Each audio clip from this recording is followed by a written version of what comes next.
ओम शांति। 8 मार्च अव्यक्त बाप दादा के महावाक्य हैं। बाबा बड़े ही प्यार में बैठे हैं और कुछ गुह्य बातें भी सुना रहे हैं। प्यार में जो सामने आत्माएं बैठी हैं, बच्चे बैठे हैं, उन्हें तो देख ही रहे हैं, लेकिन जो भिन्न भिन्न सेंटरों पे याद कर रहे हैं बाबा को या किसी भी तरह से मुरली सुन रहे हैं, बाबा कह रहे हैं उनकी आकारी सभा भी बाबा के सामने है। और सभी बच्चे 3 तरह की भाषा से रूरियान कर रहे हैं बाप से। बाबा से रूरियान करते हैं, बातें करते हैं तो बाबा उत्तर भी देते हैं, रेस्पॉन्ड देते हैं। एक है नैनो की भाषा, दूसरी भावनाओं की भाषा और तीसरी संकल्पों की भाषा। नैनो की भाषा को लोग समझते हैं, कई लोग नैनो से कुछ कह देते हैं। नैनो में हमारे प्यार भरा है किसी के लिए या कुछ और, वो भी समझ में आता ना। देखो, माँ बच्चे को प्यार से निहारे तो बच्चा उस भाषा को समझता है। भावनाओं की भाषाएं, भावनाओं का स्वरूप चेहरे पर आ जाता है, भाव स्पष्ट दिखने लगते हैं चेहरे पर। कौन व्यक्ति स्नेह से आया है या दुश्मनी से, स्वार्थ से आया है या कल्याण की भावना से, ये चेहरे पर भाव आ जाते हैं और ये भावनाओं की भाषा समझ में आ जाती है। लेकिन सर्वश्रेष्ठ और सबसे शक्तिशाली है संकल्पों की भाषा। बहुत सुंदर शब्द हैं बाबा के। यदि तुम अंतर्मुखी रहकर स्वीट साइलेंस में रहेंगे तो संकल्पों की भाषा सहज ही समझ सकेंगे। लोग हमारे पास आते हैं, भिन्न भिन्न संकल्पों से आते हैं, हम उन्हें समझ सकते हैं यदि हम बहुत डीप साइलेंस में रहते होंगे, यानी देहभान से न्यारे रहते होंगे। तो बाबा तो संकल्पों की भाषा बहुत ज्यादा समझता है। बाबा ने बहुत अच्छी बात कही, बड़े भाषण को सेकंड में स्पष्ट कर सकते हो संकल्पों से, 3 मिनट के भाषण को 1 सेकंड में समझा सकते हो। इसलिए सेकंड में जीवन मुक्ति का गायन है। तो संकल्पों की भाषा को हमें समझना है। संकल्पों से दूर बैठे व्यक्तियों को भी बाबा का संदेश दे सकते हैं। और उसके बाद तो संकल्पों की और उनके वाइब्रेशंस की बहुत सारी मुरलियां चल चुकी हैं। लेकिन बाबा ने कहा, जो आत्माएं व्यर्थ संकल्पों से और व्यर्थ विकल्पों से मुक्त रहती हैं, उनके संकल्पों में ही शक्ति आती है और वही दूसरों के संकल्पों की भाषा को समझ सकते हैं। तो हमें ये बहुत अच्छी साधना करनी है ताकि हम दूसरों के संकल्पों को समझ भी सकें और अपने श्रेष्ठ संकल्पों से बहुत सारी सेवा भी कर सकें।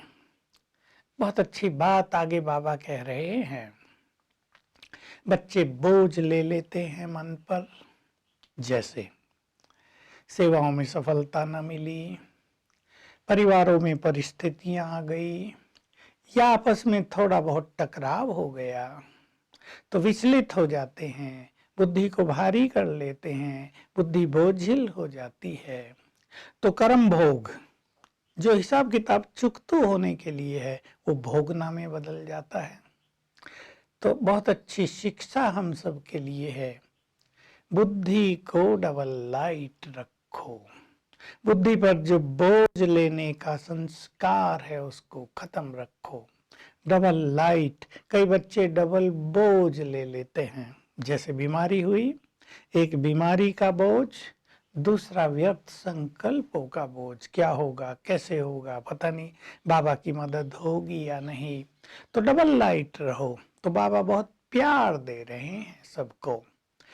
तुम्हारी जो श्रेष्ठ कामनाएं हैं वो सभी बाबा की शुभ भावनाओं से पूर्ण होती रहेंगी, ये बाबा वरदान दे रहे हैं।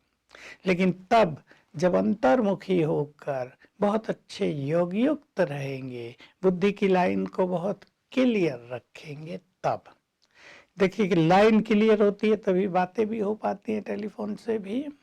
तो बाबा से भी बातें हो सकेंगी, उनको कैच कर सकेंगे हम बाबा की बातों को, बाबा की मदद को भी अनुभव कर सकेंगे।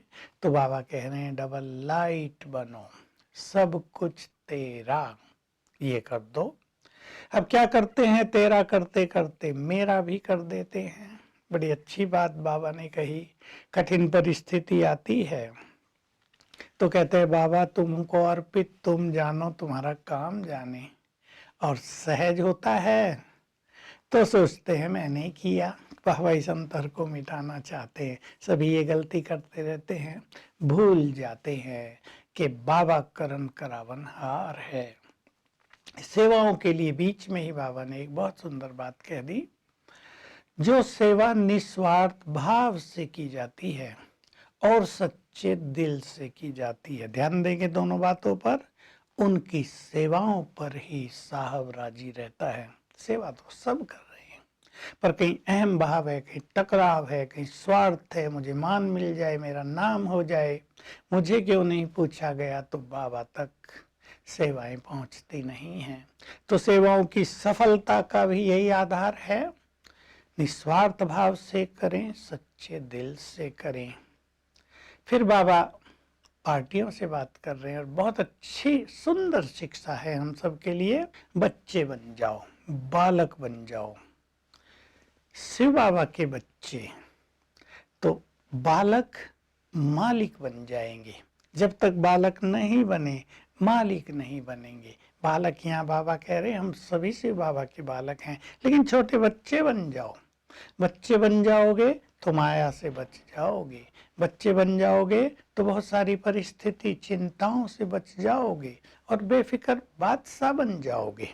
तुम्हें बेफिक्र बादशाह बनना है तो जो मेरा मेरा है उसको तेरे में बदलते चलो। बाबा अपनी शक्ति सेना को भी देख रहे हैं, मात्र शक्ति बैठी है बहुत, और कह रहे हैं जो मंजीत बनेंगे वही जगत जीत बनेंगे। और मंजीत का अर्थ देखो, दुनिया में तो कहते हैं मन को बिल्कुल मार डालो, जीरो कर दो, लेकिन बाबा इसका रियल अर्थ बताते हैं, मन व्यर्थ संकल्प और व्यर्थ विकल्पों से मुक्त कर देना, यह है मन को जीत लेना।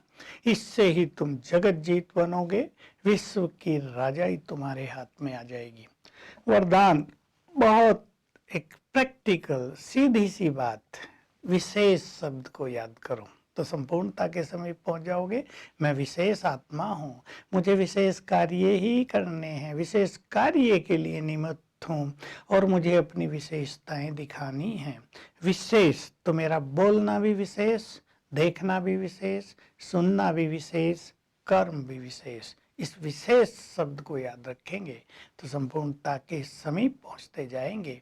और स्लोगन याद दिला रहा है, परिस्थितियों को पेपर समझो तो सहज पार हो जाएंगे और हम उनमें फुल मार्क्स ले सकेंगे। तो आज हम अभ्यास करेंगे। मैं मास्टर सर्वशक्तिवान हूँ, देह से न्यारी आत्मा हूँ और शिव बाबा की शक्तियाँ मुझ में प्रवेश कर रही हैं। हर घंटे एक बार ये अभ्यास अवश्य करेंगे। Om Shanti. To watch Peace of Mind channel videos on YouTube, subscribe us on youtube.com/tvpeaceofmind. Just a click for a peaceful life.